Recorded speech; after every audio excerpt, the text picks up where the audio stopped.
कुरगड़ु मुनि। प्राचीन काल में धनदत्त नाम एक व्यापारी रहता था जो अत्यधिक धार्मिक था और उसने अपने बेटे को भी अपनी तरह ही पाला था। एक बार धर्मघोष सूरी, उस समय के अत्यधिक प्रबुद्ध आचार्य, उस शहर में आए जहां धनदत्त रहते थे। धनदत्त ने अपने पुत्र को उपदेश सुनने के लिए ले गए।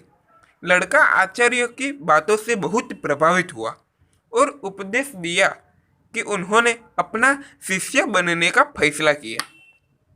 तदनुसार उन्होंने सांसारिक जीवन को त्याग दिया और एक मुनि बन गए। बहुत कम उम्र में आचार्य ने महसूस किया कि लड़के में एक महान जैन मुनि बनने की जबरदस्त क्षमता थी। वह इसलिए उसका नाम बदलकर कुलगुरु कर दिया। उस क्षेत्र की मूल भाषा में उन्हें कुरगाड़ू के नाम से जाने लगा। कुरगुरु ने पवित्र पुस्तकों का अध्ययन किया और उनके सार को सही ढंग से समझने में सक्षम थे। उन्होंने कर्म की भूमिका को महसूस किया, प्रत्येक वाणी के जीवन में, और इस तरह उच्च स्तर की क्षमता बनाए रखना सीखा। वह लगभग सभी पहलुओं में मुनियों के लिए आचार संहिता का कड़ाई से पालन किया। हालांकि वह एक समस्या को दूर नहीं कर सके, वह मुश्किल था, ताकि वह भूखा रहे और उपवास न रख सके। उसे दिन में कम से कम एक बार खाना चाहिए था। पर्युषण काल में भी पर वह कुरगुरु एक दिन का उपवास नहीं रख सके। जब उन्होंने पर्युषण के दिनों में खाना खाया तो उन्हें बहुत दुख हुआ और खेद है कि वह उपवास करने में सक्षम नहीं था। उन्होंने उपवास करने में असमर्थता के लिए अपने पिछले कर्मों को जिम्मेदार ठहराया। जब दूसरे भिक्षुओं ने उनके उपवास रखे, उन्होंने उनकी प्रशंसा की और उनकी हर प्रकार की सेवा की। उसने अपने दिल में कामना की कि वह भी किसी दिन उपवास रख सके। मानसून के एक मौसम के दौरान, यानी कि चौमासे के एक मौसम के दौरान, एक ऐसी घटना घटी जिसने उसकी स्थिति ही बदल दी। चौमासे के मौसम के दौरान यात्रा करना छोड़ देते हैं और चौमासे की अवधि के लिए एक ही स्थान पर रहते हैं। पर्युषण पर्व के दौरान यह सब रखना पड़ता है। इस समय उस वर्ष के पर्युषण पर्व के दौरान आचार्य धर्मघोष सूरी उनके कई शिष्यों के साथ मुनि कुरगड़ु सहित शहर में बने रहे। कई मुनियों ने लंबे उपवास भी किए, कुछ ने अधिक उपवास किया, 1 महीने से भी ज्यादा उपवास किया। कुरगुरु को निराशा हुई कि वह ऐसी तपस्या नहीं कर सका। मैं ऐसी तपस्या क्यों नहीं कर सकता? विशेष रूप से के दिन, संवत्सरी के दिन, उनकी इच्छा थी कि वे एक दिन का उपवास रखें। उन्होंने दिन की शुरुआत खाने से बचने के पूरे प्रयास में की। हालांकि दोपहर से पहले उसे बहुत भूख लगी और वह नहीं रह सका, और भोजन के बिना वो नहीं रह सका। वह उस प्रकार के कर्म से चकित था जो उसने अर्जित किया था, जहां वह एक दिन के लिए भी उपवास नहीं कर सकता था। लेकिन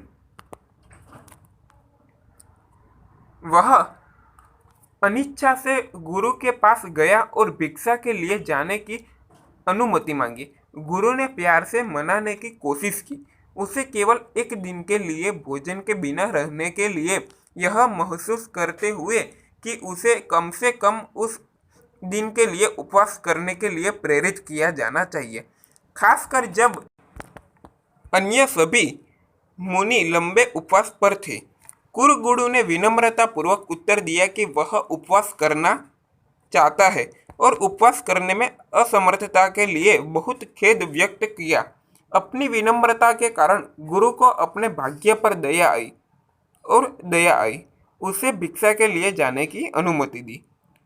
कुरगुरु भिक्षा के लिए गया और उसे जो भोजन दिया गया था उसे स्वीकार कर लिया। लौटकर उन्होंने अपने गुरु को भिक्षा भेंट की। मुनि की आचार संहिता के हिस्से के रूप में और विनम्रता से खाने की अनुमति मांगी। हालांकि गुरु ने अपना स्वेच्छा से अनुमति, अन्य भिक्षुओं ने नकारात्मक टिप्पणी भी की। उन्होंने असंबद्ध रूप से कहा कि वह इसके लायक नहीं थे। एक शुभ दिन पर खाने के लिए एक साधु बनने के लिए कुरगुरु ने चुपचाप उनकी बातें सुनी। वह एक कोने में गया और अनिच्छा से खाना शुरू कर दिया। भोजन करते समय कुरगुरु ने अपने शरीर की एक दिन भी बिना भोजन के रहने की असमर्थता पर गहराई से विचार किया। वह से रूप में सीखा वह के उसके रूप से सीखा था। वह देख सकता था कि यह उसके पिछले कर्म का परिणाम होगा। वह समझ गया कि सभी कर्मों के बाद बहाया जाता है उचित परिणाम का विस्तार और वह यह कर्म भी छोड़ दिया जाएगा। उन्होंने निष्क्रिय रूप से अपना मन बना लिया जो उसके कर्म द्वारा ठहराया गया था, उसे स्वीकार करो। शास्त्रों के अपने अध्ययन के कारण उन्होंने इसके बारे में अंतर्दृष्टि प्राप्त की थी, उसकी आत्मा का वास्तविक स्वरूप। इसलिए इससे पहले उपवास न करने के लिए खुद को तिरस्कृत करने से उन्हें पूर्ण प्राप्ति से रोका गया था। उस वास्तविक प्रकृति का अब उसकी शारीरिक सीमा को स्वीकार करने की इसकी इच्छा ने उसे भी अंतर्दृष्टि के साथ संपन्न किया। शरीर और मन की अलग अलग अवस्थाओं में आत्मा की प्रकृति को अलग करना उनकी नई नई अंतर्दृष्टि ने जन्म दिया। आत्मा की वास्तविक प्रकृति की अभिव्यक्ति के लिए और उसकी प्राप्ति इतनी मजबूत थी कि सभी अशुद्धियों को नष्ट कर सके। कर्मों को मौके पर और उन्होंने भोजन करते समय तुरंत सर्वज्ञता केवल ज्ञान प्राप्त की। जब कोई सर्वज्ञता प्राप्त करता है तो स्वर्गीय प्राणी उनके पूजा करने के लिए आते हैं। अब अन्य भिक्षुओं ने देखा कि स्वर्गीय लोग उनकी ओर आ रहे थे। उन्होंने सोचा कि स्वर्गीय उनकी प्रशंसा करने के लिए आ रहे हैं, घोर तपस्या। इसके बजाय स्वर्गीय ने कुरगुरु की ओर रुख किया और उन्हें प्रणाम किया। कोई नहीं यह समझ सकता था कि कठोर तपस्या करने वालों को क्यों छोड़ दिया गया, जबकि जो इसका पालन नहीं कर सकते थे पूर्ण ज्ञान प्राप्त कर लिया था। विस्मय में भिक्षु धर्मघोष सूर्य के पास आए और उनसे जो हुआ उसका कारण पूछा। आचार्य ने कहा कि वे सभी अपनी तपस्या पर बहुत गर्व महसूस कर रहे थे और अनावश्यक रूप से अस्वीकार कर रहे थे। कुरगुरु व्रत न करने के कारण इसलिए उन्हें अस्पष्ट कर्म किया। यह ध्यान में रखना कि तपस्या या किसी अन्य धार्मिक अभ्यास को करने का प्राथमिक उद्देश्य शील प्राप्त करना था, जो सही धारणा की ओर ले जाता है, जो बदले में समता प्राप्त करने में मदद करता है। भिक्षुओं ने और मुनियों ने कुरगुरु मुनि को गलत समझा था, जिन्होंने धर्म के सार को महसूस किया था। इससे पहले उन्हें रुकावट आ गई थी। कर्म जिसने उसे तपस्या का पालन करने की अनुमति नहीं दी, उन्होंने उस कर्म के लिए ईमानदारी से पश्चाताप किया जो बन गया था अपने वर्तमान जीवन में सक्रिय। और कर्म की भूमिका को ठीक से समझकर उन्होंने सही धारणा प्राप्त की और उन कर्मों के द्वारा परिणाम को संभव के साथ सहन करते हुए वह उन्हें नया प्राप्त किए बिना मिटाने में सक्षम था। इसके बाद मुनियों ने महसूस किया कि वे अनावश्यक घमंड में लिप्त थे जो सही में बाधा डालता है। अनुभूति। आचार्य ने यह भी समझाया कि आत्मा का शरीर की स्थिति और गतिविधियों से कोई लेना देना नहीं है।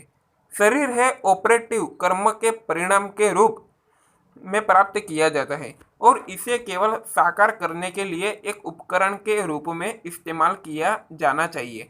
आत्मा का वास्तविक स्वरूप जानना चाहिए। यह एक प्रभावी साधन तभी हो सकता है जब इसका उपयोग उद्देश्यपूर्ण ढंग से किया जाए। हमें इस कहानी से यह शिक्षा मिलती है कि आत्मा के वास्तविक स्वरूप को समझना ही धर्म का सार है और वही है इस जीवन में पीछा करने लायक बात। हमें कभी भी किसी ऐसे व्यक्ति को नीचा नहीं देखना चाहिए जो नहीं कर सकता तपस्या और तपस्या का पालन करे, या जो धार्मिक सिद्धांतों का पालन नहीं कर सकता है दूसरों की तरह। इन लोगों को भी नीचा दिखाने के बजाय उन्हें प्रोत्साहित करना चाहिए। करुणा के साथ करो और महसूस करो कि यह उस व्यक्ति के कर्मों के कारण है कि वे ऐसा करने में असमर्थ है। किसी को भी उस तपस्या पर गर्व नहीं करना चाहिए जो वह करने में सक्षम है। प्रदर्शन नहीं करना चाहिए। तपस्या या अन्य धार्मिक प्रथाओं का पालन करने का उद्देश्य प्राप्त करना है। विनय जो सही धारणा की ओर ले जाती है, जो बदले में समता प्राप्त करने में मदद करती है। कहानी समाप्त। अगर कहानी में सुनाते वक्त इस कहानी को सुनाते वक्त कोई भी अवज्ञा अविधि आसक्त न हुई तो मिच्छा में दुक्कड़।